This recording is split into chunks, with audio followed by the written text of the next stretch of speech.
in truth, right? Operate in truth. Tell the truth.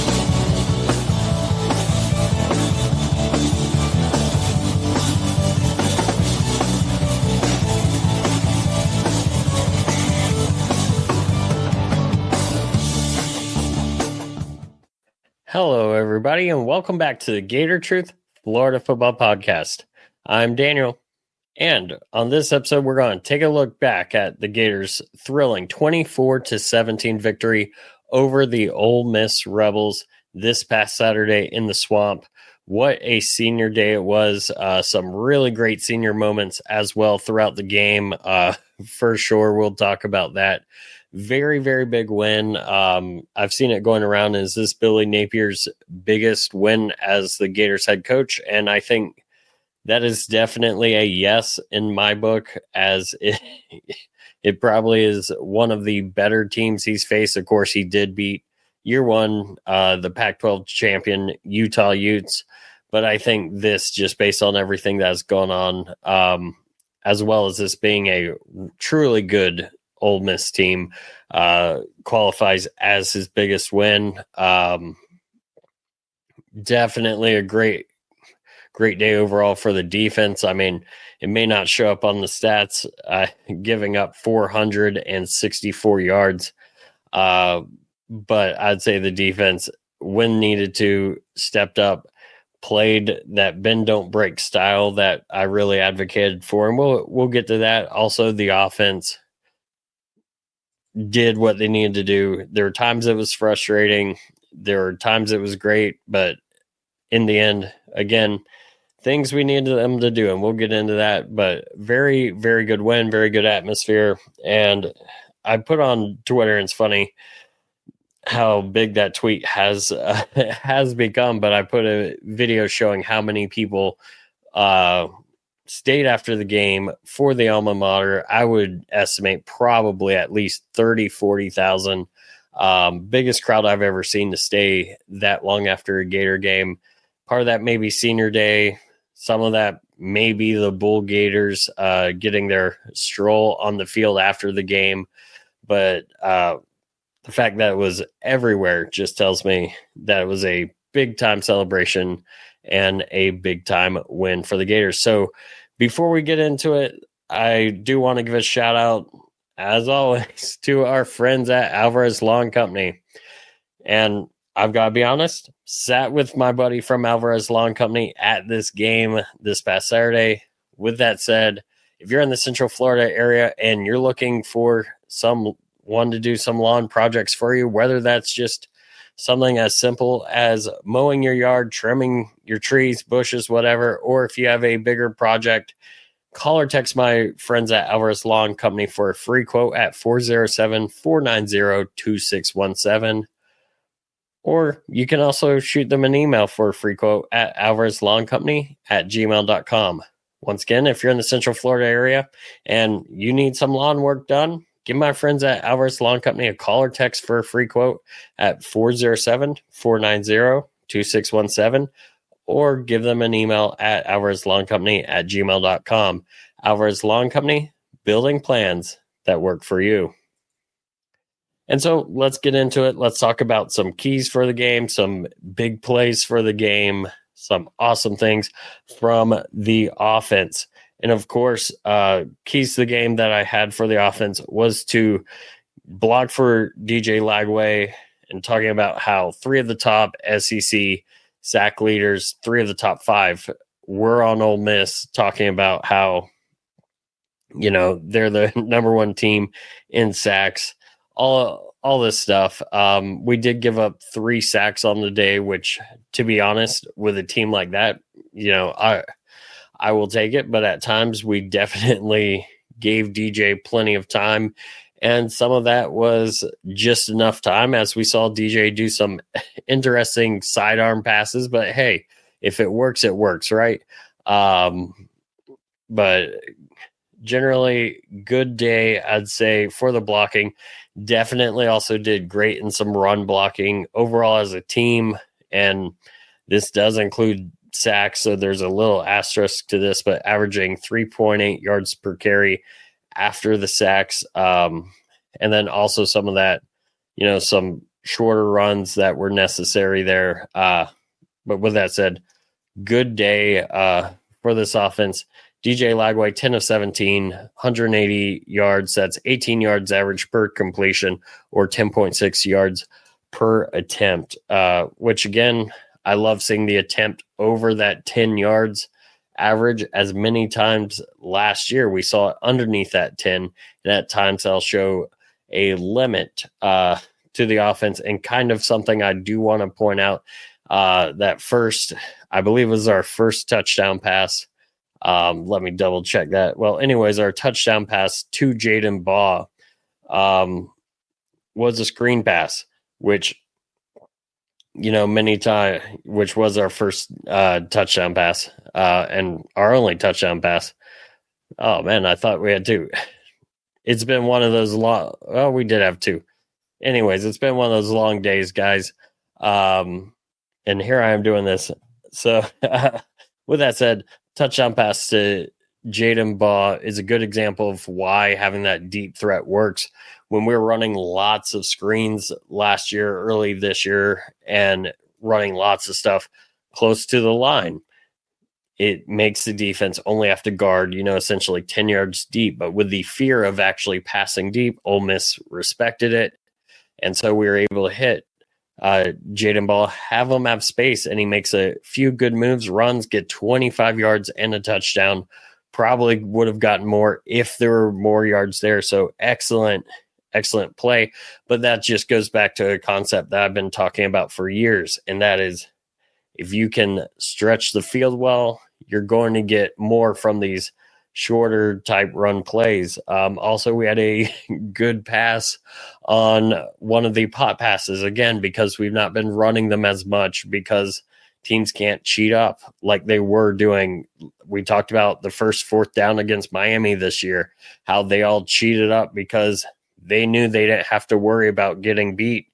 And now that's changed quite a bit. So anyways, I've said all that to say DJ Lagway, especially for being injured, I don't want 3 sacks, but I will take it against the top sack team in the country. So overall, I'll say I'll give that a check, even though I think it should have been better.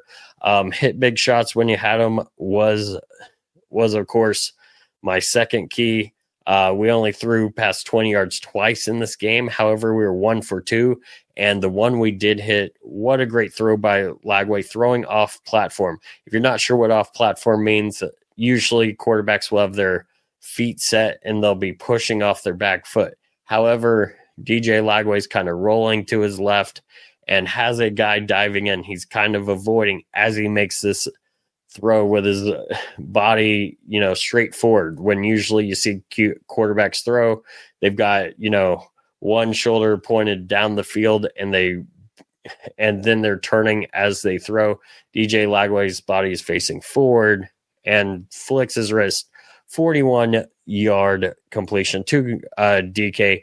Big play for the senior DK there. And that sets up the Gators go ahead and eventually what would become the game-winning touchdown on that play. So I would have liked to see more big shots, but hey, we hit it when it counted, and it was a big play that led to the game-winning touchdown. So we're going to give that a check. And one thing I will say is eat the clock. I talked about how Ole Miss, Florida, both teams average only 27 minutes of possession, really don't hold on to possession too much. I'm like, hey, you've got to keep the game closer.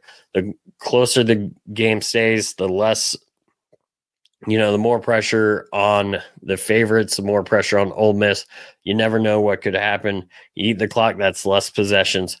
You eat the clock, you're going to put that pressure on. And the Gators, 29 minutes, 56 seconds.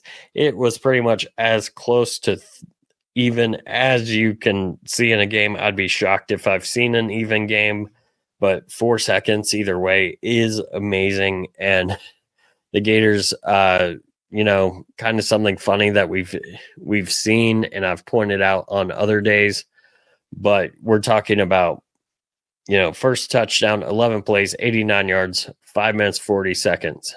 Then we go to the second touchdown, which was, of course, that screen pass to Baugh. And some of this, we did get a 15-yard face mask, which helped us out, move the ball, probably shortened the drive a little bit. But 4 plays, 75 yards, 2 minutes, 13 seconds. I need to find one of these Ole Miss ones just to compare it. So Ole Miss at one point had a four-play drive, 29 yards, minute 14.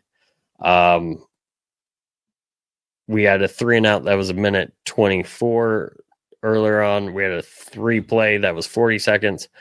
I say all that to say 4 plays, 75 yards, 2 minutes, 13 seconds off the clock is still pretty good. We had a punt drive, 5 plays, 2 minutes, 50 seconds. Of course, we want to not get those punts, but even when we were, we're taking 2-3 minutes at a time, which when you're going 3-and-out, 4-and-out sometimes, you don't want to do that, but it's better than only taking like 30, 45 seconds off the clock. And then, there are times later on in the game that I would have rather seen us take more time.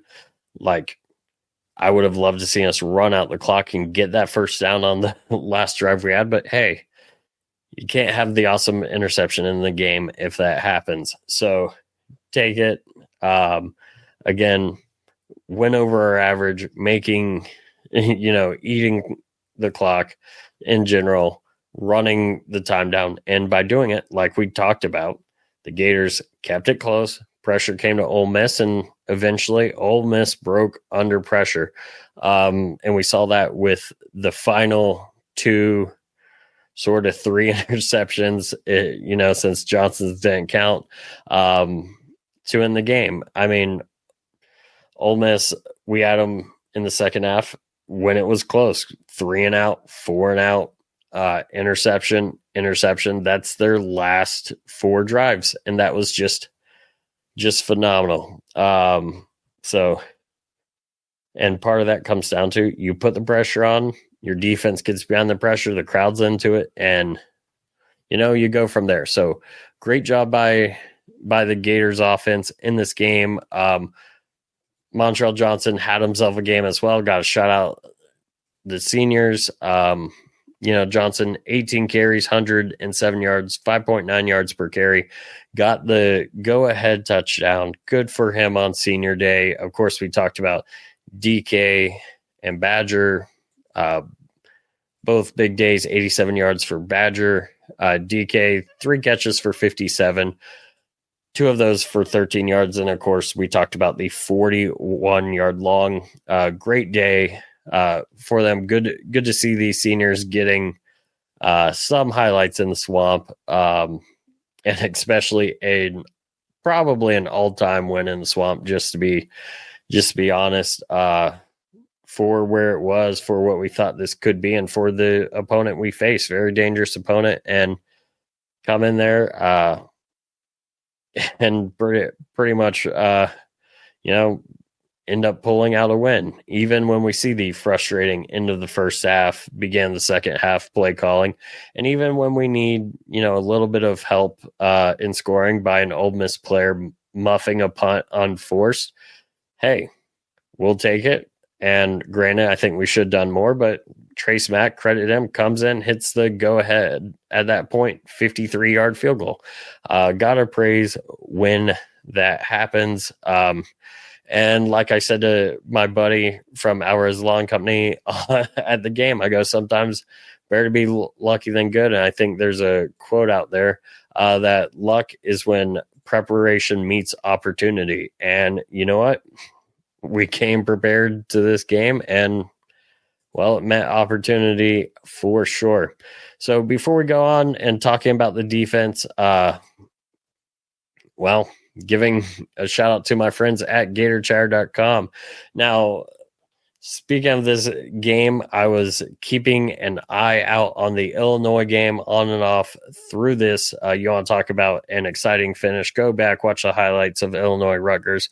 What's that got to do with GatorChatter.com? Well, this Saturday, because of the Illinois game, I won the Survivor League. Totally funny. Illinois tried every way they could to give the game away, including at one point opting for a 4th and long instead of a 50-something yard field goal to win the game after a timeout had been called and their kicker had enough leg, just was inaccurate. And then funny enough, on that 4th down, they throw a giant touchdown pass. And then I'm like, oh, awesome. I'm still alive because I would have been eliminated. And then the team I would have picked if I had the opportunity, Colorado or Kansas, ends up Kansas takes that upset. I get the win. But anyways, lots of fun and games all over at GatorChatter.com. Lots of fun discussion. Definitely go check out my friends at GatorChatter.com, your Florida Gator sports bar. And yeah, I got to say, was that less about Gator Chatter, more about winning Survivor? Yeah, but Ox, the owner over there, Aaron, look up our Huddle Up Gators episode. If you've not seen those, that's a good one to check out. Aaron Bland, check that out. He can come give me a hard time about hyping Gator Chatter by talking about how I won the Survivor pool. I also enjoy the money that came with that. But anyways, moving back to the game and the defense, number one key was to pressure Jackson Dart. And you know what? 35% pressure rate, which means a little over 1 out of 3 dropbacks. We had him under pressure. 4 sacks, which of course we've got to do if we hope to win. And sure enough, team came through.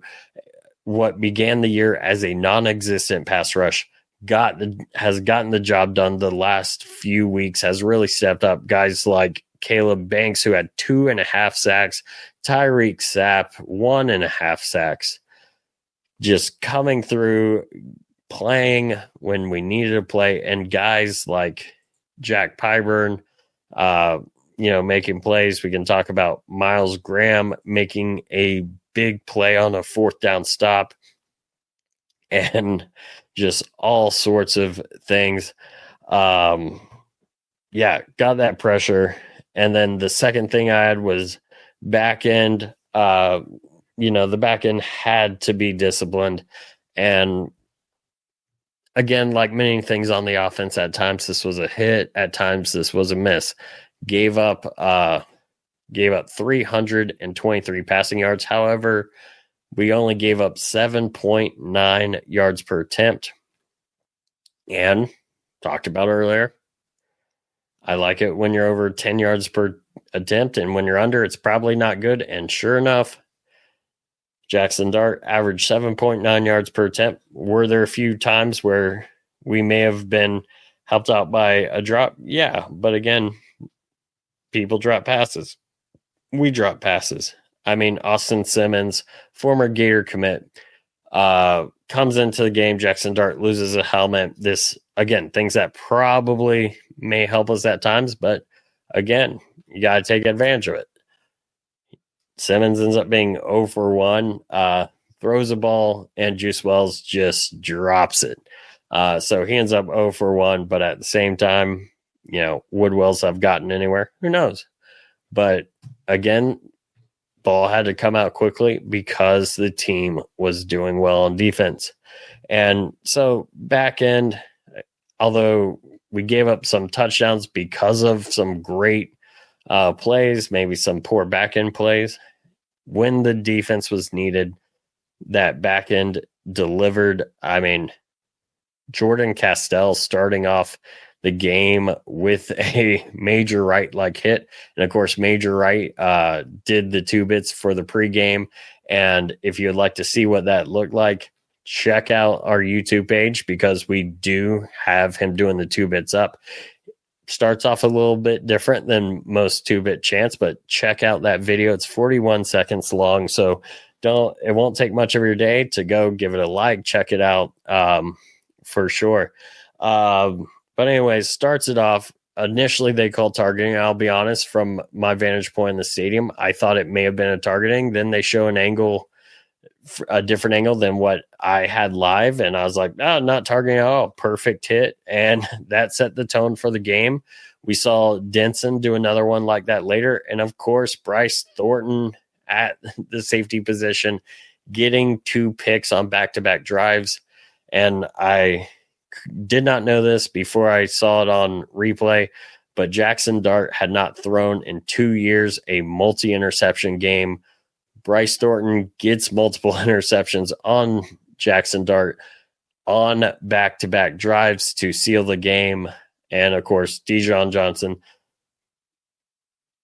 it wasn't a catch, but an excellent effort to almost get that interception. But Bryce Thornton calling game on the very next play. And we joked, how often do you see that where someone throws a pick, it gets overturned, and then they throw such a terrible pick immediately after? So back end, not perfect, but we're going to say, you know what? It's passable. Why? Because of you only allowed 17 points. Even though you allowed a lot of yards, when it came down to it, you got the picks, you got the stops, and you held Ole Miss. And I think this is a good time to bring up this stat, is that you held Ole Miss to 3 of 14 on third downs. That's just phenomenal.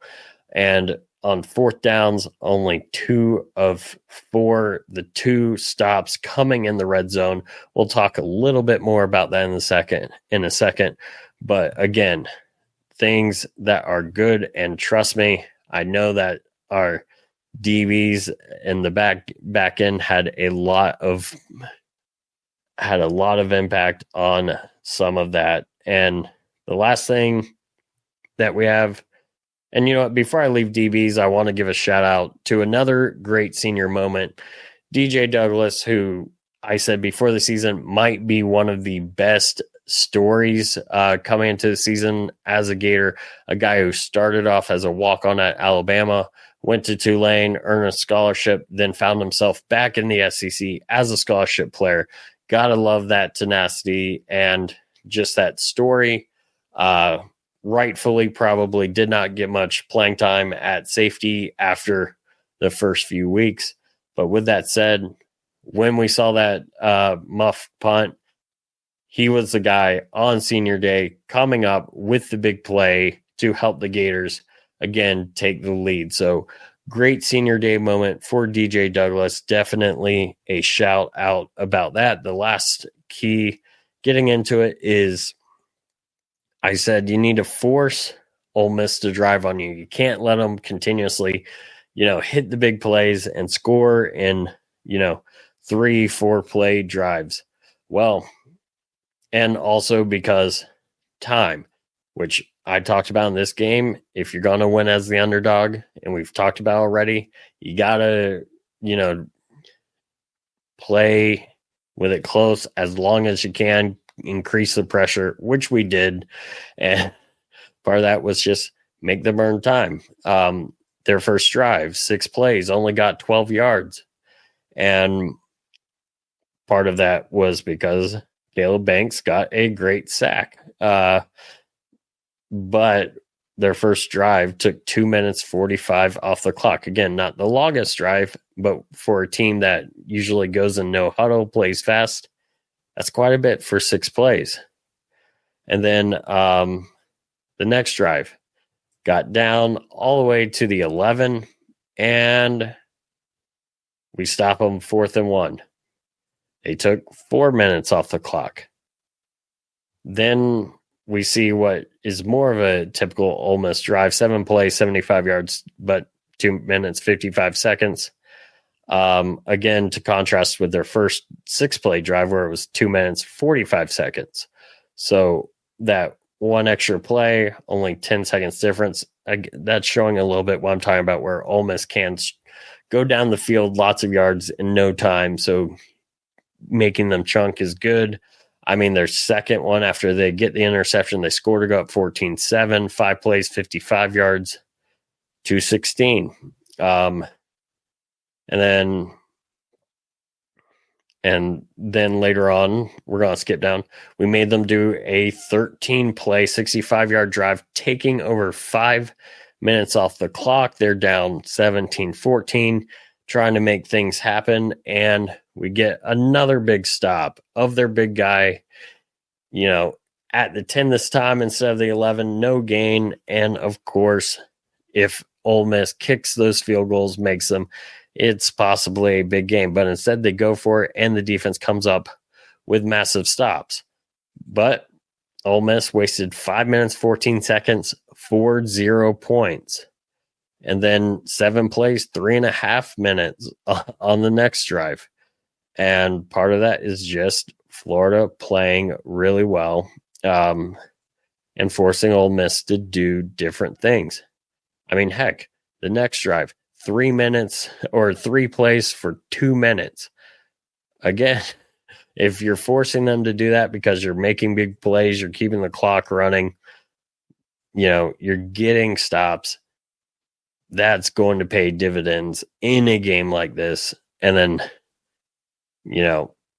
good game, forcing, these drives of 7, 8 plays, ending up with no points. 9 plays, 4 minutes, no points. 13 plays, 5 minutes, no points. That is a great defensive performance, and that's what I'm talking about. Force them to drive, because Ole Miss, most of their great offensive games were quick drives. They weren't forced to, have to play the chess match and make the 10, 11, 12 play drives they needed to win. And many times Florida was doing that, unless they're getting the short stops, which was great. But if Ole Miss needed to score, then they're going to score. I don't think they had a scoring drive over, and I'll double check this. Yeah, no scoring drives over 7 plays. So again, kudos to the defense, forcing it that way. And with that, I talked about this game being an important game for the seniors, especially the true seniors. If you didn't notice on the thumbnail for the last episode, all the thumbnail players were true seniors for the Gators, and those true seniors, there were seniors that had been here the whole time, and most of them true seniors like Des Watson that had never seen a winning season at Florida. And I talked about, in the preview, this game was for them to become to have a winning season for the first time, because you're not leaving up to the luck of a bowl draw. And you've got an FSU team that you shouldn't lose to, that's currently 2-9. You expect them to be 2-10. So this game setting up for the, for sure, all but for sure winning season, that was big. And this game was big. So shout out to those guys for getting something that they had not gotten, in their careers at Florida. Jason Marshall, of course, another one, unfortunately not able to go, but a guy who's been here, done everything you could really ask for him for 4 years, and finally may get a winning season, which it's sad we've got to say that at Florida, but at the same time, it's reality. And at the same time, it's something to be happy about, that at least for these guys, they're going to get something they've never had. We should never be back to this point, and there's no excuses for it to ever be back to this point. And speaking of that, I'm not going to address the Billy Napier comments that I've made right now. I will address that in a separate episode after the season. Why? Well, don't want to distract from a win like this. And for those of you that are new, I try and keep this around 30 minutes, and those thoughts are a little bit longer. I've even told my FSU buddy, coming this week, we will have a discussion between me and him about the upcoming game. I've even told him, hey, Napier, don't want to talk about that too much, because I want to save it for my listeners and talk about it a little bit afterwards. But I will say, good on him. These last 2 weeks have been great wins, significant wins at home, to go from what looked to be a 5-7 season to potentially a 7-5, 8-5, depending on the bowl game season, which is where most of us said he should be. And he did it where most people, if you looked at the first few weeks of the season, if that team comes along and plays, we're not beating these teams. But there have been changes made, some forced, some not. And that doesn't necessarily mean forced by above. Could be injuries, could be other things. But anyways, they've been done, and we've seen the results of it.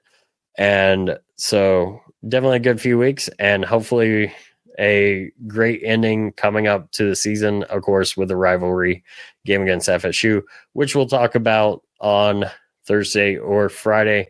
Have a safe holiday season, everyone, and thank you all for listening. And as always, go Gators.